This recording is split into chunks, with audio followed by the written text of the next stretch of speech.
সালমান ফার্সির কিতাবের মধ্যে মুহাম্মদ নবীর প্রশংসা যখন দেখলেন, সালমান ফার্সি এবার ডাক দিয়ে বলতেছেন, আব্বা ওয়াদা করতেছি কাউকে বলবো না, তবে বাবা গো এই মুহাম্মদ নবীর নাম প্রকাশ্যে দেখার পরে এই ভালো লোকের পক্ষে একটা সুপারিশ করার নিয়ত চলে এসেছে। আব্বা গো আমি আর তোমাদের ধর্মে থাকবো না, ছেড়ে দিলাম তোমাদের ধর্ম, ইসলাম ধর্ম মানার জন্য নবীর দেশে রওনা দেব। সুবহানাল্লাহ। বাবা ডাক দিয়ে কয়, তাহলে কিন্তু আমি তোমাকে ত্যায্য করে দেব। সালমান বলে, লাগবে না, যা ইচ্ছা তাই করো, কিন্তু মুহাম্মদ নবীকে আমি বাদ দিতে পারবো না। যুবক ভাইরা, হযরত সালমান ফার্সি এই ঘটনা অনেক বড়, অনেক লম্বা, আমি এত লম্বা করে বলতে পারবো না, শুধু সারমর্ম কথাটা বলতে চাই। একটু পর দেখবেন মনের অজান্তে চোখের পানি পড়ে যাবে। দোকানদার ভাইরা দোকানে বসেই বয়ান শোনো, বাড়িওয়ালারা বাড়িতে বসেই বয়ান শোনো, গাড়িওয়ালারা গাড়িতে বসেই বয়ান শুনিও। ওলামায়ে কেরামগণ আপনারা অন্তর থেকে দোয়া করবেন, মাইয়াশফা শাফাআতান, ভালো কাজের পক্ষে আসলে দেখেন, ভালো কাজের আমলনামার পক্ষে আসলে আপনার আমলনামায় ভালো পার্সেন্টেজ জমা হয়ে যায়। কেমনে জমা হয়ে যায়? সালমান ফার্সি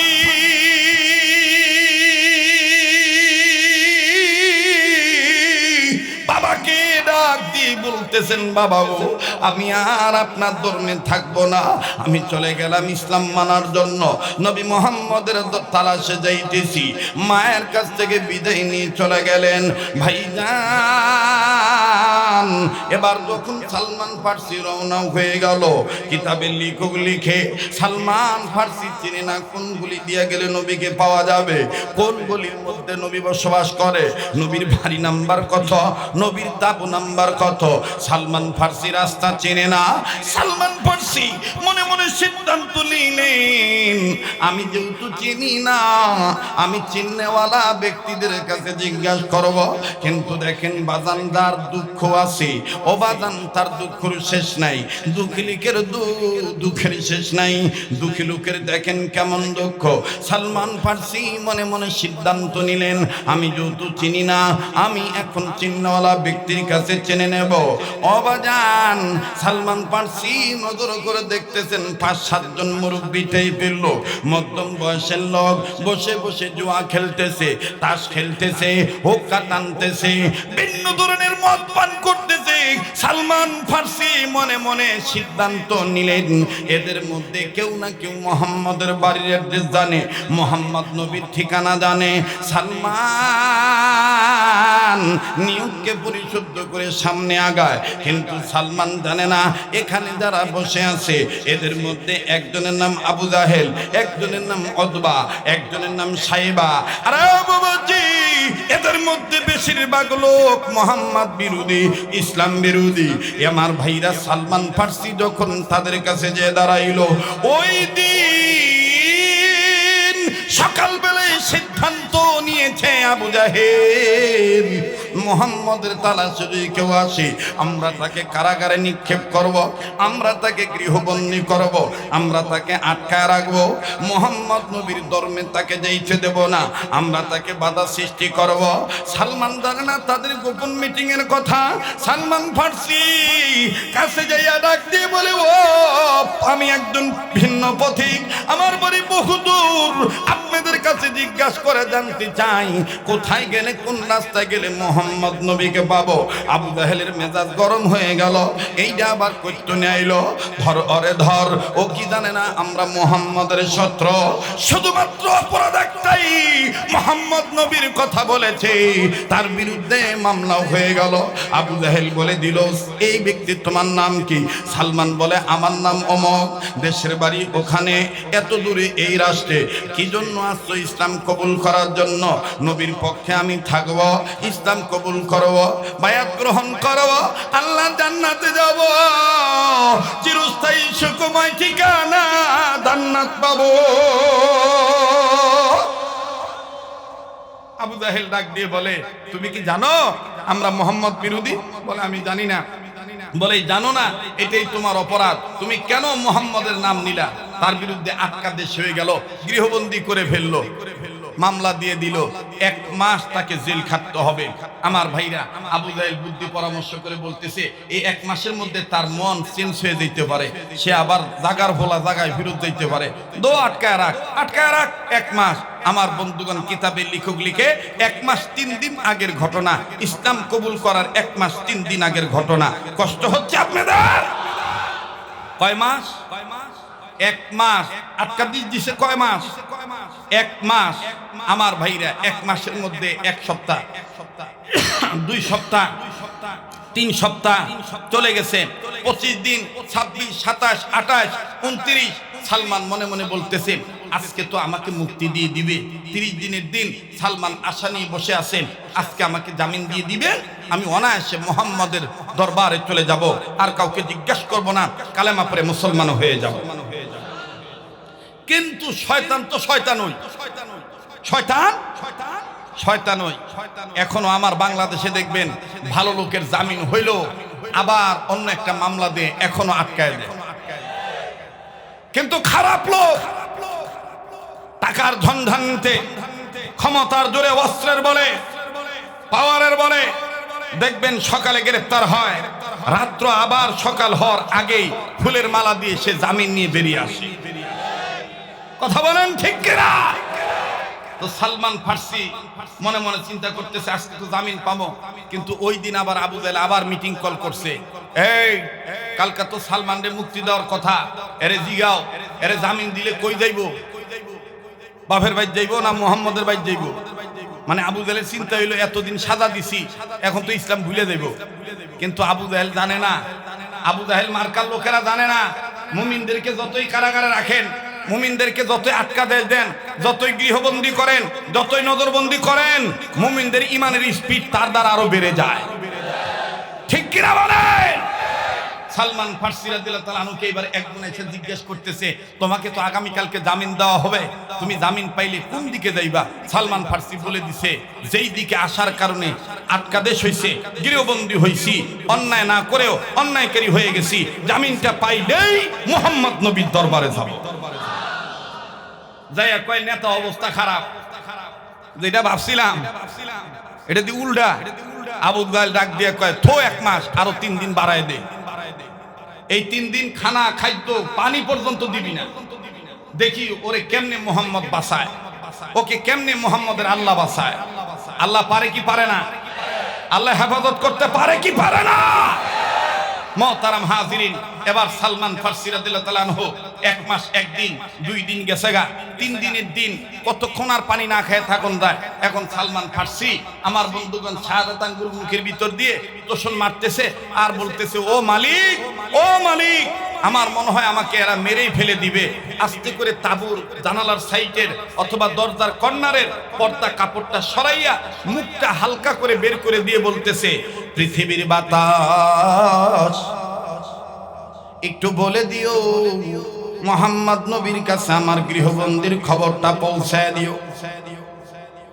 আমার ভাইরা, আমার বন্ধুরে, কিতাবের লেখক লেখে সালমান ফার্সি যখন এইরকম বলে, ওই দিন ওই সময় হযরত আলী, ওমর, উসমান, আবু বকর একসাথে বসা ছিলেন নবী সহ। বাবাজি, হযরত আলী নবীকে বলতেছেন, ইয়া রাসূলুল্লাহ, ইয়া হাবিবাল্লাহ, তিদারার কাজে, ব্যবসার কাজে আমি বের হয়ে যাব, কয়েকদিন বিদায় চাই, কয়েকদিনের জন্য আমি ছুটে চাই। নবীজি, ওমর, উসমান, আবু বকর সবাই সম্মিলিতভাবে হযরত আলীকে বিদায় দিয়ে দিলেন। আরে বাবাজি, সাহাবী আলী ব্যবসার কাজে যখন তিনি রওনা দিয়েছেন, সালমান ফার্সির গৃহবন্দী যে ঘরটা বাবা, এই ঘরের রাস্তার কাছেই হযরত আলী যাইতেছিলেন। হযরত আলীর কানে আওয়াজ আসলো, কে জানি কেঁদে কেঁদে বলে, বিচারপতি তোমার কাছে বিচার না পেলে কোথায় গেলে বিচার পাবো, বলো কার কাছে গেলে। বিচারপতি তোমার কাছে বিচার না পেলে বলো কোথায় গেলে বিচার পাবো, কার কাছে গেলে। আল্লাহু আকবার। হযরত আলী আলেম মানুষ, উনি চিন্তা করে দেখলেন ব্যাপার কি, এই কার কাছে বিচার চায়। তো বাইরে থেকে জিজ্ঞেস করলেন, আপনার নাম কি? ডাক দিয়ে বলেন, তোমার নাম কি? আলী রাদিয়াল্লাহু তাআলা আনহু ডাক দিয়ে বলতেছেন, আমার নাম আলী। সালমান ফার্সি বলতেছেন, তুমি কি সেই আলী?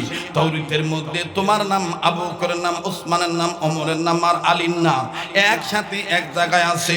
এরা হবে মুহাম্মদের সহচর, এরা হবে মুহাম্মদের সফর সঙ্গী, এরা কেউ হবে মুহাম্মদের কবরের সাথী, এরা কেউ মুহাম্মদ নবীর কবরের পাশে থাকবে, এরা কেউ নবীজির পাশে থাকবে, হিজরতের সাথী হবে।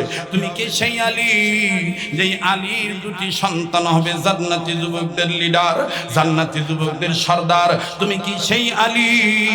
যেই আলীর বিবি হবে জান্নাতি মহিলাদের সর্দারিনী।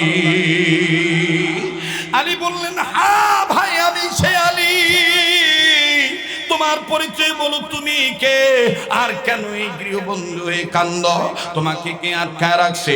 সালমান ডাক দিয়ে বলতেছেন, আমার অপরাধ একটাই, ভালো পথে আসার সাপোর্ট চাই, ভালো পথে আসার জন্য সুপারিশ চাই। এই সুপারিশ পেতে যাই আমাকে আটকায় দিয়েছে, একটি মাস আমাকে আটকায় রাখছে। জামিন দেওয়ার কথা, জামিন দেয় নাই। মুহাম্মদ নবীর চিরশত্রু হিসাবে তারা পরিচয় দিয়েছে। ও গো আলী, তুমি কি পারবা আমার খবরটা নবীর কাছে যায় বলতে? লা ইলাহা জোরে লা ইলাহা। থামেন থামেন থামেন থামেন আমার ভাইরা, লা ইলাহা ইল্লাল্লাহ আওয়াজ হৃৎপিণ্ডে আওয়াজ দিয়ে লা ইলাহা জোরে লা ইলাহা। চমৎকার, লা ইলাহা। জবান খোলেন, লা ইলাহা। আরো জোরে লা ইলাহা, জোরে জোরে লা ইলাহা। মোহাব্বতে লা ইলাহা ইল্লাল্লাহু ইল্লাল্লাহ ইল্লাল্লাহু লা ইলাহা ইল্লাল্লাহ লা ইলাহা। না জোরে লা ইলাহা,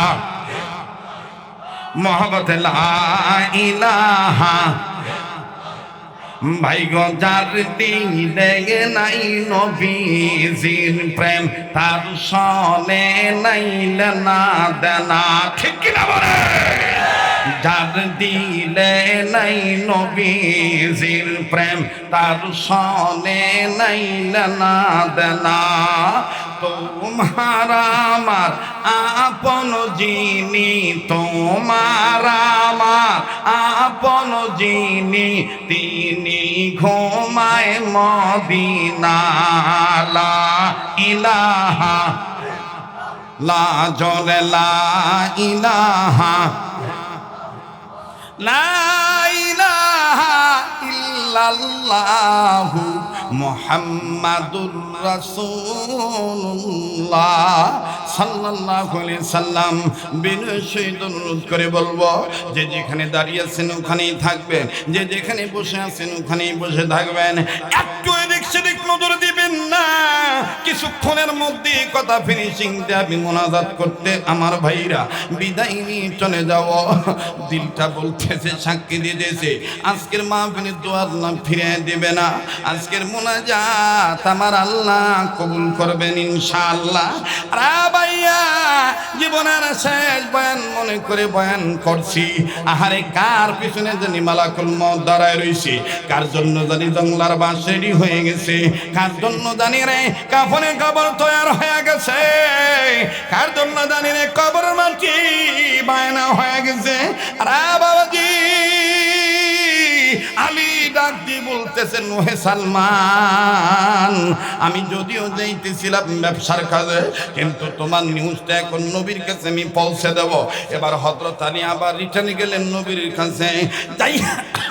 যাইয়া দেখতেছেন আল্লাহর নবীর পাশেই বসা ওমর, ওসমান, আবু বকর, হযরত আলী রাদিয়াল্লাহু তাআলা আনহু আল্লাহকে ডাক দিয়ে বলতেছেন, আল্লাহ, এখানে সবচেয়ে মেজাজ গরম বেশি ওমরের। আমি যদি সালমানের কথাটা এইভাবে প্রকাশ করে দিই, ওমরের মেজাজ ভালো না, তরবারিটা নিয়ে একটা দৌড় মারবে, আবু জাহেলের কল্লাটা কেটে ফেলে দিবে। না না, আমি নবীর কানে কানে গোপন করে বলবো। এবার বিশ্ব নবী নজর করে দেখতেছেন আলী আবার রিটার্নে আসছে। আমার আপনার নবী নাক দিয়ে বললেন, আলী রে, তুমি কেন আবার আসলা, কেন বুঝলাম না। হযরত আলী ডাক দিয়ে বললেন, নবীজি, এমনি আসি নাই, আসছি আমি আপনার কাছে একটা খবর নিয়া, বড় একটা খবর নিয়ে আসছি গো নবীজি। নবী বললেন, কি খবর বলো। হযরত আলী ডাক দিয়ে বললেন, নবীজি, আমি আপনার কানে কানে বলতে চাই, ওমরকে একটু দূরে সরতে বলেন, কেননা এই ঘটনা ওমর জানলে ওমরের মেজাজ ঠিক থাকবে না। হযরত ওমরকে নবীজি ইশারায় বললেন, ওমর তুমি দূরে চলে যাও। এবার হযরত ওমর অনেকটা দূরে চলে গেলেন। মনে করেন ব্রিজের এই মাথার থেকে ওই মাথায়, এই মাথায় নবী আর ওসমান, আলী, আবু বকর বসা, ভিন্ন দিকে ওমর ওই পারে যে দাঁড়াইছে।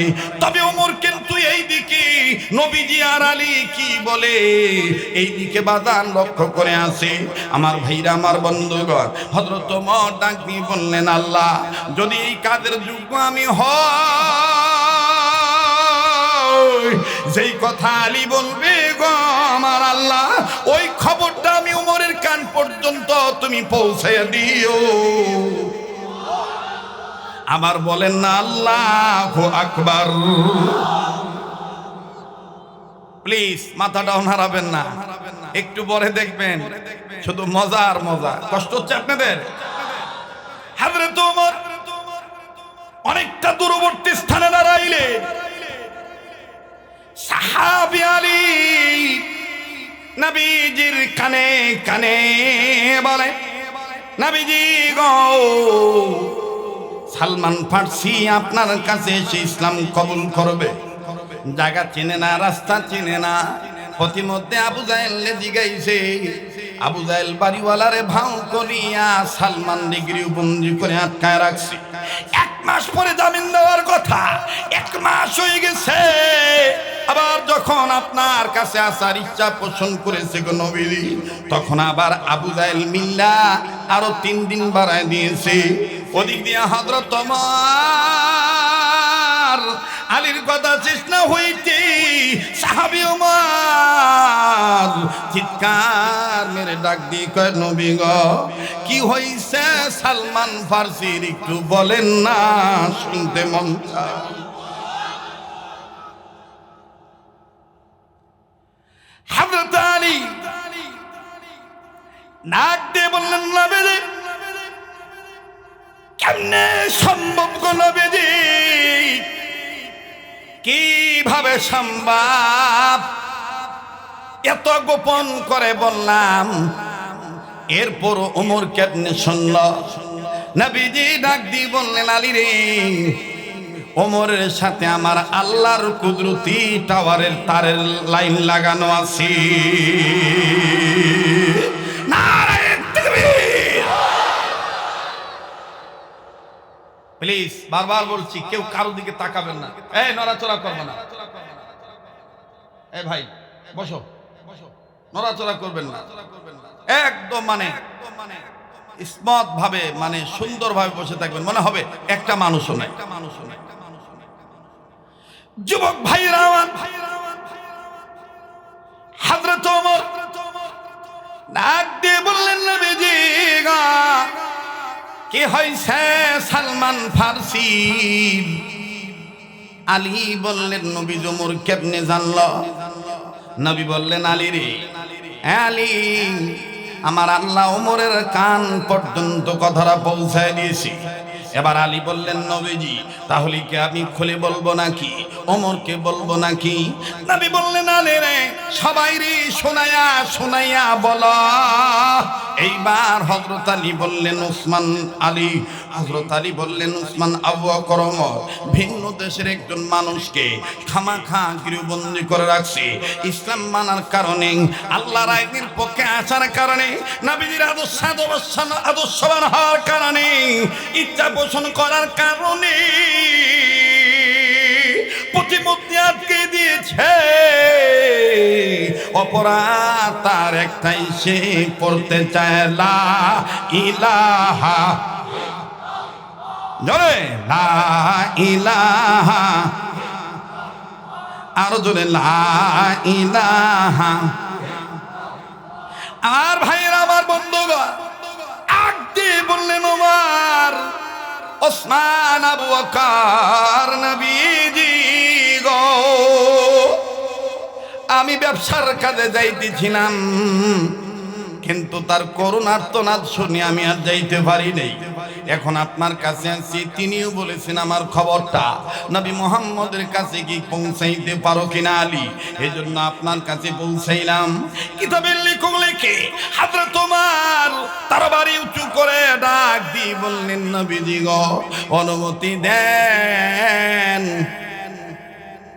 নবীজি গো, অনুমতি দেন, আমি দেখব আবু জাহেলের ক্ষমতা কত বড়।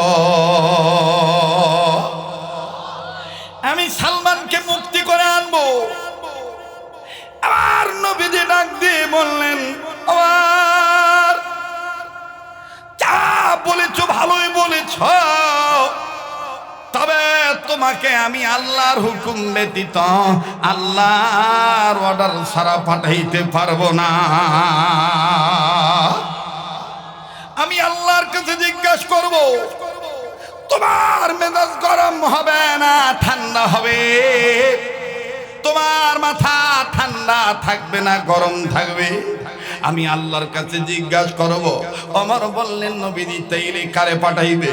নবী বললেন, আমি সিরিয়াল করে পাঠাই। উম্মতের উলামায়ে কেরামগণ এই জায়গায় বসা আছেন। ভালো কাজে সাকসেস হতে গেলে ভালো ভালো লোক, জ্ঞানী লোক, নরম লোকের দরকার হয়, গরম লোকের দরকার হয়। আমার ভাইরা, অর্থনীতির দরকার হয়, শিক্ষানীতির দরকার হয়। এই জায়গায় আল্লাহর হাবিব চারজন ব্যক্তিকে পাঠাবেন। চারজন ব্যক্তি দেখেন চারটা গুণী গুণান্বিত, খুব খেয়াল করবেন বাবা। এই জন্যই যাকে তাকে ভোট দেওয়া যাবে না, সিদ্ধান্ত আমাদের একটাই হতে হবে। এবারে ভোট দেব সেই মানুষের যে মানুষ পক্ষে থাকে আল কোরআনে। রাগ করতেছেন? বেদার হইতেছেন? এই মাহফিলে সময় যত বক্তার বেশি লাগে, সবচাইতে বলে আমার সময় বেশি লাগে। মানে রাত্র যত গভীর হয়, আমার নিগুড় তত্ত্ব বলে তত পরিষ্কার হয়। এতক্ষণে মনে করেন ওয়াজটা শুরু করলাম, কিন্তু শান্তি নাই। কিছুক্ষণ পরে দেখবেন কর্তৃপক্ষ বলবে, অনেক দূর থেকে লোকেরা এসেছে, তাড়াতাড়ি ফিনিশিং দিয়ে দিলে, বিদায় দিয়ে দিলে ভালো হয়। হ্যাঁ, চলবো। ওই যে দাঁড়া দাঁড়ায় রয়েছেন, আওয়াজ দিয়ে এখন চলবো। তাহলে আবার একটু তাকবীর দিয়া উর্বর জমিনে বর্বর থেকে দাফন করার লক্ষ্যে বলেন তো আল্লাহু আকবার, নারায়ে তাকবীর। আল কোরআনের আলো। আরে ভাই, আপাতত ইমানি স্পিকের পক্ষে বলেন না, সংসদে ঝালো আল কোরআনের আলো। কোরআন হাদিস যেখানে, আলেম ওলামা যেখানে, নারায়ে তাকবীর। মাশাআল্লাহ, খুব খেয়াল করবেন। এইবার নবীজি বললেন, প্রথম আমি যাকে পাঠাবো তার নাম আবু বকর। কারণ তোমাদের মধ্যে আবু বকর নরম দিলের মানুষ আর মুরব্বী মানুষ। এবার অমুক কইতেছে ঠিক আছে পাঠান। হযরত আবু বকর গেছে, যাই আবু জাহেলকে সুন্দর করে নরম মেজাজে কইছে লোকটারে আটকা রাখা ঠিক হয় নাই, জামিন দিয়ে দাও, মুহাম্মদ রাসূল আমাকে তাকে নিতে পাঠাইছে। আবু জাহেলের মেজাজ তো বোঝেন, বুড়া বুড়া কইয়া বুড়ারে কইয়া ধাক্কায় ধুক্কায়া দেখবেন এই জামানার পোলাপান মুরব্বীরা যদি কোনো কথা কয় ডাক দিয়ে কয় তুমি কি বুঝা, হ্যাঁ আপডেট জামানা তুমি কথা কয় না, বুড়াগো প্রাধান্য দিতে চায় না। তো যাই হোক, হযরত আবু বকর নরম দিলের মানুষ, উনি আর উল্টা পাল্টা কিছু কয় নাই, উনি গেছে গা। হযরত ওমর যেই দেখছে আবু বকরের হাত খালি, ওমরকে হুজুর বুড়া ভারে নাই, আমার অনুমতি দেন। নবী কয় ওমর ইজলিস, বসো। দ্বিতীয় নম্বর আমি পাঠাইতে চাই, এই ওসমান, বুড়া যেহেতু ভারে নাই, যদি ধন সম্পদের প্রয়োজন হয় তোমাকে তো আল্লাহ ধন সম্পদ দিয়েছে। এখানে একটা শিক্ষা আছে। আমার বন্ধুগণ, মুফতি মুহাম্মদ শফি রহমাতুল্লাহ আলাইহি তিনি তার তাফসীরে মারিফুল কোরআনের মধ্যে লিখেছেন, এখানে শিক্ষা মুসলমানের এইটাই, ইবরত হাসিল করা এইটাই যে ইসলাম কায়েম করতে গেলে শুধু হুঙ্কার দিলে হবে না, অর্থের প্রয়োজন হলে অর্থ লাগবে। কথা বলেন ঠিক কিনা? হযরত ওসমান গেছে, ওসমান যাইয়া আগে থেকে টাকার ব্যাগ বা দিরহাম দিনানের প্যাকেট রেডি করে কয় আবু জাহেল লাগলে অর্থের বিনিময়ে সালমানের মুক্তি দিয়ে দাও, তো ভেজাল বাঁধায়ও না। আবু জাহেল ডাক দিয়ে কয় এই অর্থের কাম বাঁধে নাই, যাও তোমাকেও দিলাম না। ওসমানও চলে গেছেন। হযরত ওমর ডাক দিয়ে কয় হুজুর ওই দেখেন ওসমান ধনী হওয়ার পরও পারে নাই, বুঝছি আমার ছাড়া কাম হইব না, হুজুর আমার অনুমতি দেন। নবী বললেন না, এখন আমি পাঠাবো আলেম মানুষকে। প্রথম যাহাকে পাঠালেন তিনার ব্যাপারে নবী নিজে বলেছেন আরহামু বি উম্মতি আবু বকর, আরহামু উম্মতি বি উম্মতি আবু বকর রাদিয়াল্লাহু তাআলা আনহু। আল্লাহু আকবার। দ্বিতীয় যাহাকে পাঠাইলেন তার নাম, তার ব্যাপারে হায়া আন উসমান। আল্লাহু আকবার। তৃতীয় যাহাকে পাঠালেন তার ব্যাপারে ওয়া আকদাহুম আলী। আল্লাহু আকবার। এইবার হযরত আলী গেছে, হযরত আলী দে জ্ঞান বিকাশ করে, জ্ঞান প্রকাশ করে তিনি জ্ঞানী মানুষের পরিচয় দিয়ে বলেছেন এটা ঠিক নয়, এটা জুলুম হচ্ছে, এই ভদ্রলোকটাকে কেন আটকায় রেখেছো? সে যদি মারা যায়, যেটা আপনারা বিগত জীবনে দেখেছিলেন, কোরআনের পাখি মরহুম মাওলানা দেলোয়ার হোসেন সাইদী রহমাতুল্লাহ আলাইহি, তার কোনো অপরাধ ছিল না। মাওলানা মতিউর রহমান নিজামী রহমাতুল্লাহ আলাইহি, তার কোনো অপরাধ ছিল না। আব্দুস সুবহান রহমাতুল্লাহ আলাইহি, তার কোনো অপরাধ ছিল না। আব্দুল কাদের মোল্লা, তার কোনো অপরাধ ছিল না। অপরাধ একটাই ছিল, আল্লাহর জমিনে আল্লাহর আইনকে প্রতিষ্ঠা করা। এই ভালো লোক, আমাকে কথা বলতে দেন মুহতারাম হাজিরিন, আমার বন্ধুগণ। শুধু তাই নয়, মুফতি ফজল কামিনী রহমাতুল্লাহ আলাইহি, তার কোনো অপরাধ ছিল না। বুঝলাম ওই লোকদেরকে জামাত ইসলাম করার কারণে রাজাকার উপাধি দিয়ে তাদেরকে মামলা দিলেন, হামলা করলেন, ফাঁসির কাস্টে ঝুলাইলেন, কিন্তু মুফতি ফজল কামিনী কোন রাজাকার ছিল? কথা বলে না, কথা বলে না। মুফতি ফজল কামিনী রহমাতুল্লাহ আলাইহি তিনি বাংলার সিংহপুরুষ ছিলেন, তিনি আল্লাহওয়ালা ছিলেন, বাতিলের কাছে মাথা নত করেন নাই। তিনি নাস্তিক মুরতাদ রামপাম চ্যাটার্জি মুখার্জির কাছে মাথা নত করেন নাই। আল্লাহর জমিনে আল্লাহর আইন তিনি চেয়েছিলেন, এই অপরাধী তাকে গৃহবন্দী করে রাখা হয়েছিল। মুহতারাম হাজিরিন, হযরত আলী তার জ্ঞান প্রকাশ করে যতটুকু বুঝানোর দরকার তিনি বুঝাইলেন, কিন্তু শোনে না, গারমোটা শোনে নাই, না শুনে বিদায় দিয়ে দিছে। এইবার হযরত ওমর রাদিয়াল্লাহু তাআলা কয় হুজুর ওই দেখেন হযরত আলীর হাত খালি। এখন সিরিয়াল কা নবী কয় তোমার কয় তাহলে আমি যাই। আল্লাহর নবী কয় আগে না, আমি একটু ভিতরে ঢুইকা জিবরাইল মাধ্যমে আল্লাহর কাছে জিজ্ঞাসা করে দেখব তোমার মেজাজ ঠান্ডা না গরম। আল্লাহ যদি বলে তোমার মেজাজ ঠান্ডা, তাইলে আমি তোমাকে কয় তাহলে ঠিক আছে আপনি ভিতরে ঢুকেন। এবার নবীজি ভিতরে ঢুকছে। আমার ভাইরা, আমার বন্ধুরে, আল্লাহর নবী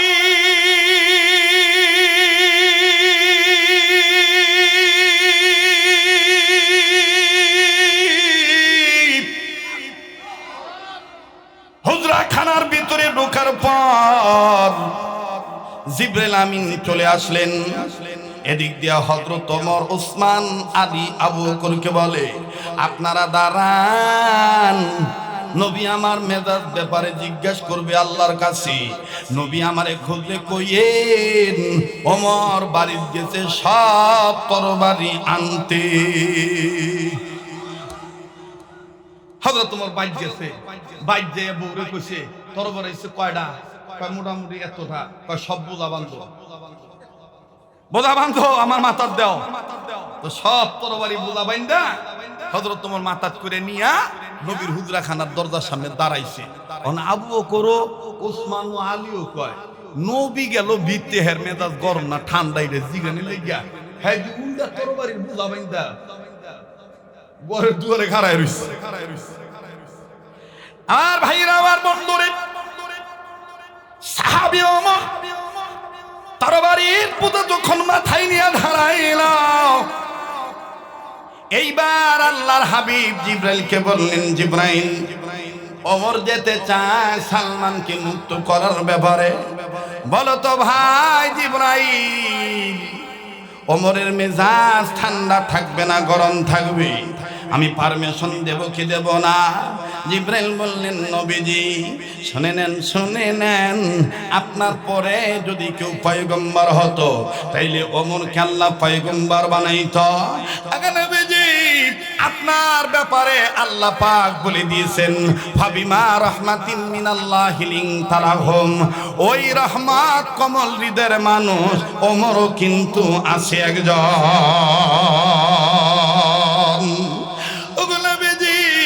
ওমরকে যাইতে বলবেন, ওমরের মেজাজ ঠান্ডা থাকবে, গরম হবে না।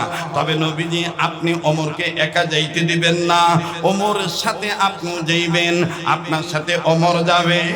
আজ এমন একটা ঘটনা আমার আল্লাহ সালমানকে কেন্দ্র করে পৃথিবীর বুকে ঘটায় দিবি, ইতিহাসের পাতায় কিয়ামত পর্যন্ত স্বর্ণালী অক্ষরে লেখা থাকবে,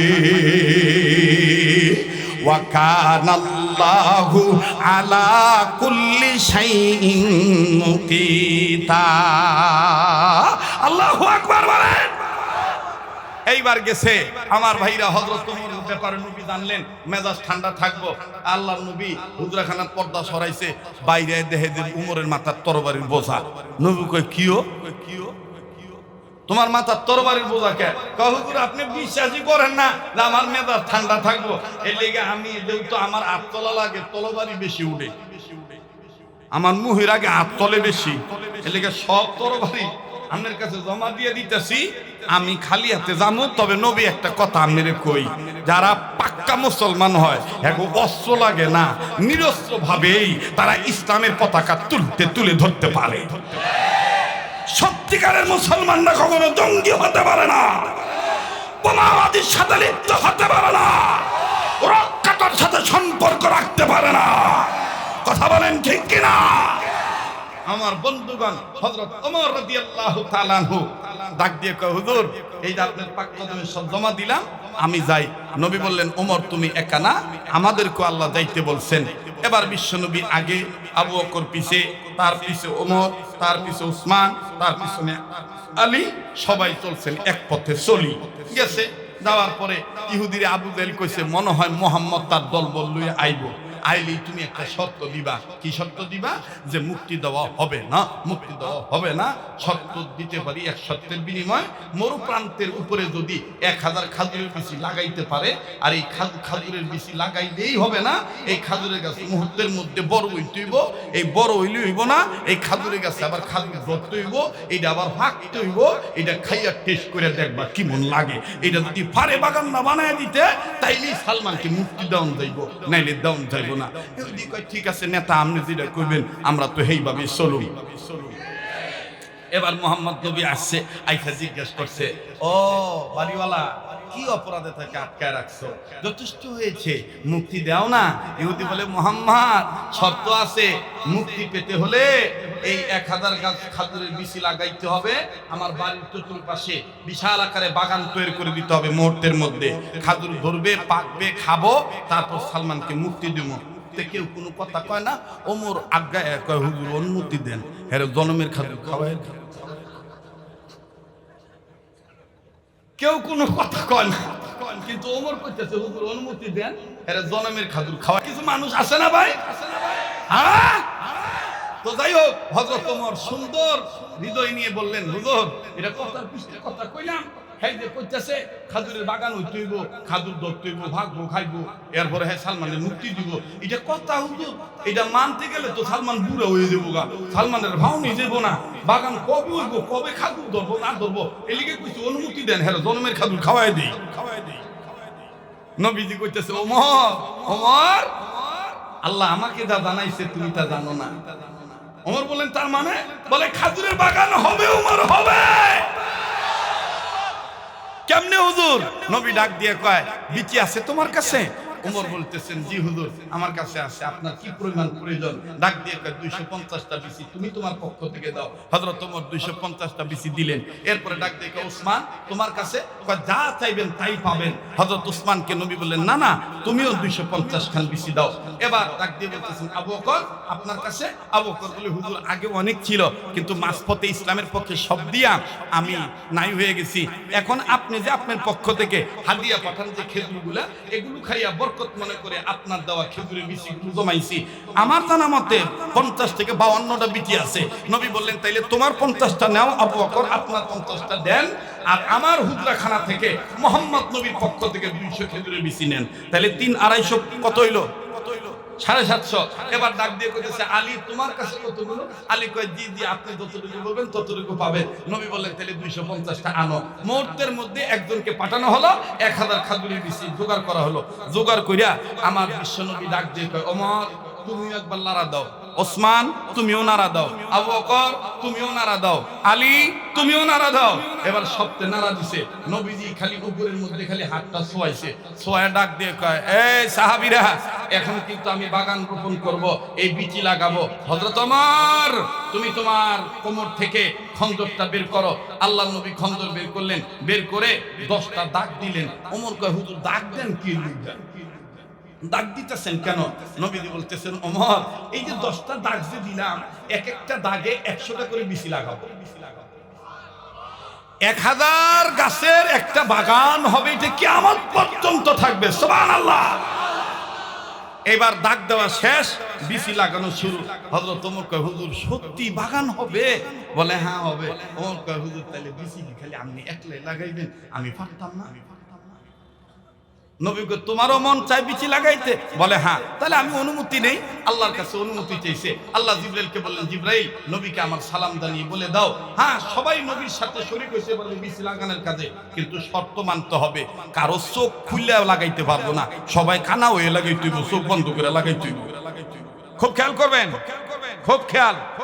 হযরত ওমরকে আল্লাহর নবী, আবু বকরকে, ওসমানকে, আলীকে নবীজি ডাক দিয়ে বলতেছেন হ্যাঁ আল্লাহ পাক অনুমতি দিয়েছেন, তবে শর্ত হলো চোখ বন্ধ করে লাগাইতে হইব, কেউ চোখ খুলে বিচি লাগাইতে পারবেন না।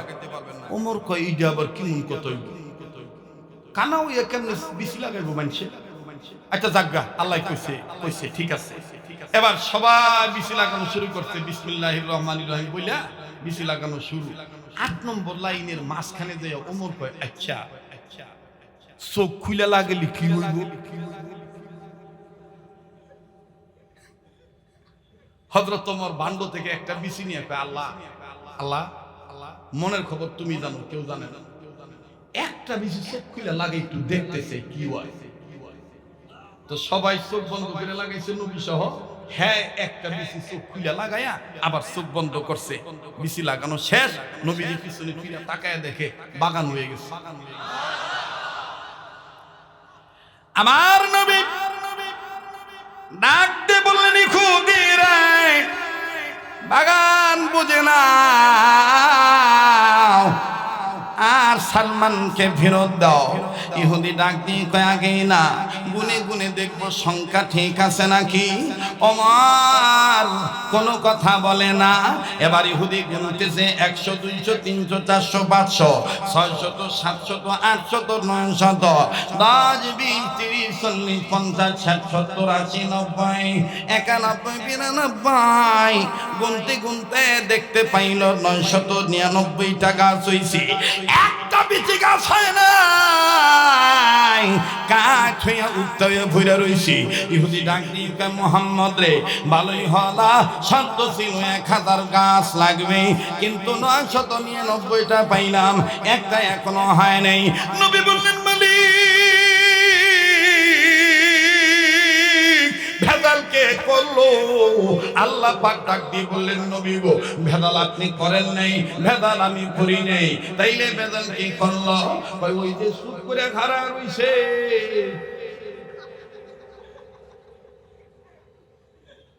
হ্যাঁ, ভেজালটা করছে। নবীজি ওমরের দিকে তাকায়, কয় খাত্তাবের বলা ওমর কি করছো? ওমর কয় ওই 8 নাম্বার লাইনের মাঝখানে একটা বিজি চোখ খুলে লাগাইছি। এইবার নবীজি ডাক দিয়ে বলে, কুদিরে 8 নাম্বার লাইনে কি ওই গাছ হয় নাই? বলে হ্যাঁ হ্যাঁ হয় নাই। নবীজি ডাক দিয়ে বললেন ওমর, আল্লাহর হুকুম আমার হুকুম, বেটি চোখ বন্ধ করে লাগাইতে হবে, তুমি কেন চোখ খুলে লাগাইলা? নবীকে ওমর কয়, আল্লাহর নবী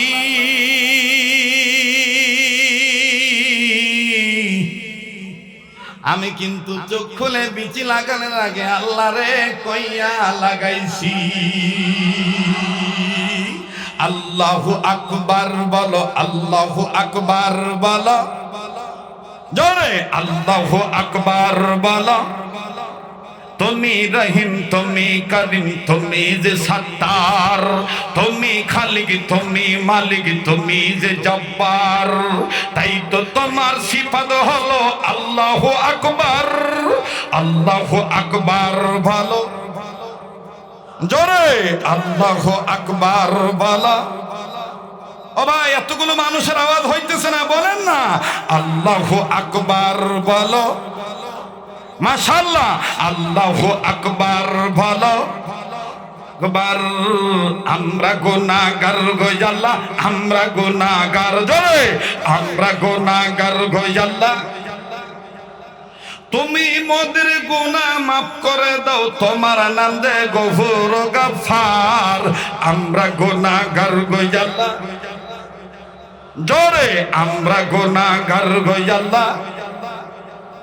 মোদের গুনাহ মাফ করে দাও, তোমার নাম দে গফুর গফফার। আমরা গুনাহগার গো আল্লাহ। তুমি রহিম, তুমি করিম, তুমি যে সত্তার, তাই তো তোমার সিফাত হলো আল্লাহু আকবার। তাই তো তোমার সিফাত হলো নারায়ে তাকবীর। ওগো নবী, আমি কিন্তু আল্লাহরে কইই চোখ খুলে লাগাইছি। এবার নবীজি বলতেছেন, তাহলে আমি আল্লাহরে জিগাই, আল্লাহ জানার পরও কেন বিচি থেকে গাছটা করলো না? এবার আল্লাহ পাক বলতেছেন, নবী ওমরকে বলেন, হ্যাঁ কি লিগে চোখটা খুলে লাগাইছে, ইহার মধ্যে মুসলিম উম্মার শিক্ষা আছে। সুবহানাল্লাহ কন। আর ভাইরা, আমার বন্ধুরে অনুরোধ করে বলবো, সর্বোচ্চ আর 10 মিনিটের মধ্যে কথা ফিনিশিং হয়ে যাবে, মোনাজাতে হাত তুলবো, প্লিজ এই সময় নড়বেন না। বাবাজি কঠিন একটা করুণ চিত্র তুলে ধরবো, একটু ধৈর্য ধরেন বাবা। ওমর রাদিয়াল্লাহু তাআলা আনহুকে নবীজি বললেন, ওমর তুমি বলো, তুমি কেন চোখ খুলে লাগাইলা? ওমর বললেন, নবীজি গো ইয়া রাসূলুল্লাহ, ইয়া হাবিবাল্লাহ, ওগো নবীজি আপনি আমাদের আদর্শিক নেতা, আপনি আমাদের মহান নেতা, আপনি বলেছেন চোখ বন্ধ করে লাগাইতে। তাম পৃথিবীর মুসলিম উম্মাহকে আমি জানিয়ে দিলাম, নেতার আনুগত্য করতে যাইয়া মনমতলবি করলে ওই কাজের রেজাল্ট কোনোদিন ভালো হয় না। ওগো নবীজি আপনি বলেছেন চোখ বন্ধ করতে, কেউ আমি ইচ্ছা করে চোখ খোলার কারণে রেজাল্টটা ভালো হয় নাই, সালমানকে মুক্তি দিল না, বাগান হয় নাই। নবীজি গো, আপনি না আমাদের আমির, আপনি না আমাদের নেতা, উলিল আমরি মিনকুম, নেতার আনুগত্য করা লাগবে। তাম পৃথিবীর মানুষকে আমি বুঝিয়ে দিলাম, আমিরের আনুগত্য করতে যাইয়া নিজের মন মতলবি করলে রেজাল্ট ভালো হবে। আমার নবীজি ওমরকে ডাক দিয়ে বললেন, ওমর রে, এখন বলো তুমি কি করতে চাও? ওমর কয়, ইয়া রাসূলুল্লাহ, আল্লাহ পাক যেহেতু আমার মনের খবর জানে, আমি শুধু জানতে চাই এই বিচিটা কেন হবে না? আমার নবী বললেন, জিবরাইল,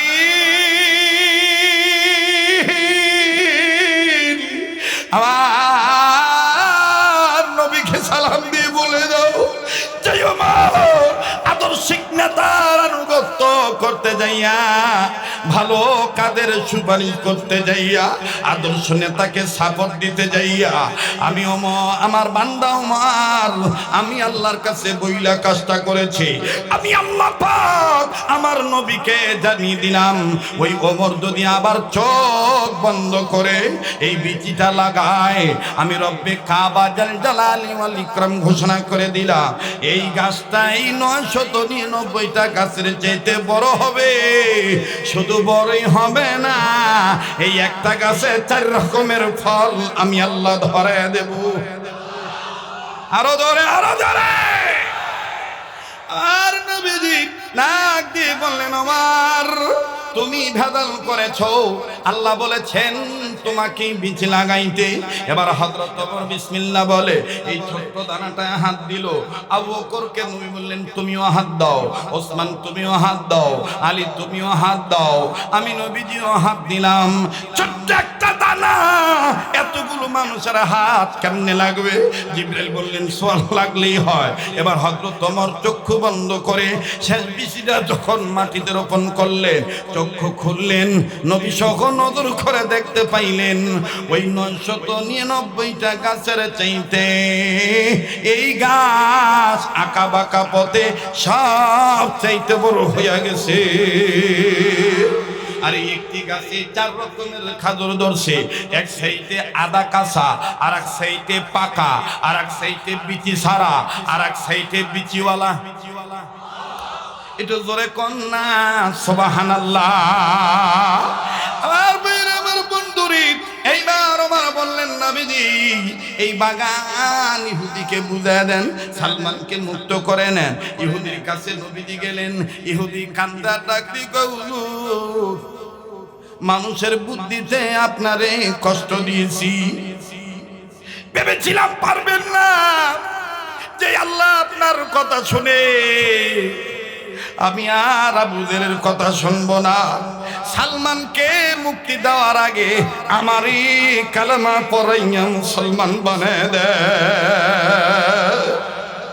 বাজান ইহুদি মুসলমান হয়ে গেল। এবার বললো, আমি সালমানকে খুলে দেই তালা, অথবা বাজানদের কাপড়ের বান্ধন খুলে দিল।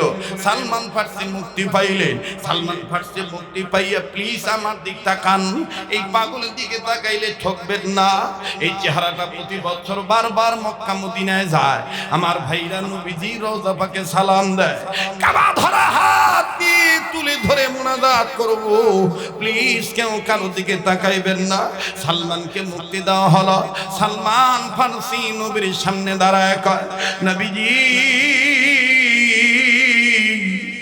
আর বলতে হবে না আপনি মুহাম্মদ নবী, আপনার চেহারা দেখেই বোঝা যায় আপনি রাসূলে আরবী। আমার এই কালেমা পড়ায়া দেন, মুসলমান বানায় নেন গো নবীজি। নবী আমার ডাক দিয়ে বললেন, সালমান রে, আমি তোমাকে কালেমা পড়াবো, কিন্তু আল্লাহ পাক জিজ্ঞেস করতে বলেছি, তোমার কি কোনো চাওয়া আছে নাকি? সালমান ফার্সি ডাক দিয়ে বলতেছেন, আরে ঢাকা জেলার বাইরা, জোরাইনের বাইরা, শ্যামপুরের বাইরা, পোস্তগোলার বাইরা, কদমতলী থানার বাইরা, আমার বন্ধুরেরই ওলা ওলামা তোলাবা পীর বুজুর্গ ডাক্তার মাস্টার ব্যবসায়ী ধনী গরিব কেউ এখন নড়াচড়া করবেন না। আমার বন্ধুগণ, আমার বাবাজিরা, হযরত ওমর, হযরত ওসমান, হযরত আলী, আবু বকর, এমনকি নবীর সহ বলতেছেন আল্লাহ পাক তোমার কাছে জানতে চেয়েছে তোমার কি কোনো চাওয়া আছে নাকি? সালমান ফার্সি ডাক দিয়ে বলে নবীজি গো, আবার দুইটা দিনই চাওয়ার আছে। এক নাম্বার হইল আমি আমার মায়ের অনেক পাগল, হুজুর গো আমি আমার মাকে একটু দেখতে চাই। দ্বিতীয় নাম্বার চাওয়া হইল আমার জীবন থেকে যে 1 মাস 3 দিন চলে গেল আমি কি আর 1 মাস 3 দিন ফিরে পাবো?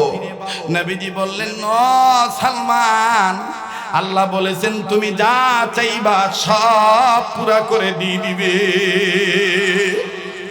এবার সালমান ডাক দিয়ে বলে নবীজি গো, হায়াতের কথা পরে বলবো, আগে আমার মাটার আমি দেখতে চাই। নবী বললেন তুমি তোমার মায়ের অনেক পাগল। নবী বললেন সালমান রে তোমার মা কি জীবিত? বলে ইয়া রাসূলুল্লাহ আমার মা জীবিত আছে। কেমনে দেখবা? সালমান ফার্সি বলে তাওরীতের মধ্যে দেখেছি, শুনেছি, আমার বাবার কাছে জেনেছি আপনি উর্দু গমনে সফরে যাবে, আপনার লোকেরা আবু জাহেল বিশ্বাস করবে না। জায়গায় থেকে আল্লাহ রব্বুল আলামিন আবু জাহেল রে বাইতুল মুকাদ্দাসের জানালা দরজা দেখায় দিবে। প্লিজ একটু দিলটা নরম করার চেষ্টা কর। আর নবী ডাক দিয়ে বললেন সালমান রে তুমি তোমার মায়ের কেমনে দেখতে চাও? সালমান বলেন ইয়া রাসূলুল্লাহ আমি আমার মায়ের একটু দেখতে চাই, মা আমার কান্দে না কি করে? নবীজি জানেননি আমার 220 বছর চলতেছে, এত বড় পোলাডারেও মা প্রতি উক্তে লোকমা তুলে তুলে খাওয়াইতো।